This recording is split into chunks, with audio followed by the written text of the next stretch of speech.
Good evening all, my name is Jocelyn and I chose to focus on Yayoi Kusama and her Infinity Mirror exhibit for my Smart History project. Kusama was born on March 22, 1929 in Matsumoto, Japan.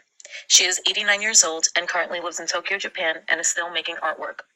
While living in New York between 1958 and 1973, Kusama worked closely with important artists of the 1960s like Andy Warhol and Donald Judd. Today, Yayoi is the biggest selling female artist in the world. Kusama always wanted to be a painter, but she was plagued by mental illness as a child and thoroughly abused by her mother. Kusama's mother would often send her to spy on her father's sexual exploits.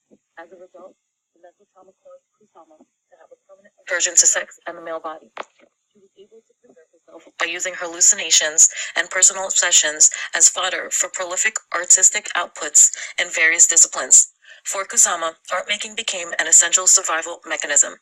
It was her sole tool for making sense of a world in which she dwelt on the periphery of normative experience, and as a result, became the very thing that allowed her to assimilate successfully into society.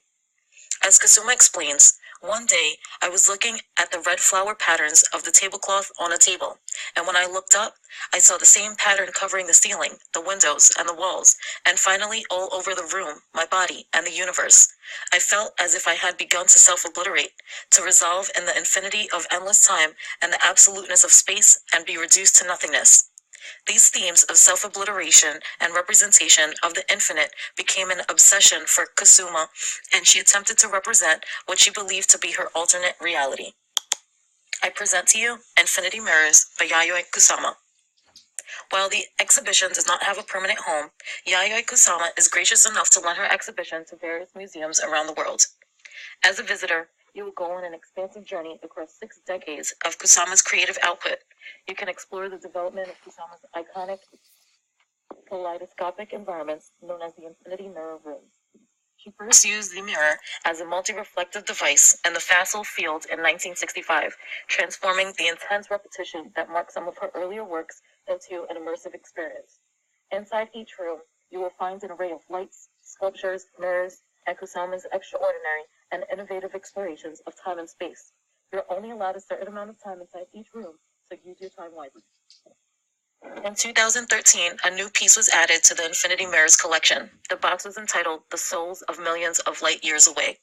Inside of what seems to be a plain white box is an immersive environment that fosters an out-of-body experience, heightens one's senses, and produces a repetitive illusion through the use of lights and mirrors. Fortunately enough, my husband and I were able to visit Kusama's exhibition at the AGO in March 2018. Inside the and hanging in a rhythmic interactive conversation, and there exists a unique visual woman contemplate. I wanted to thank you so much for watching.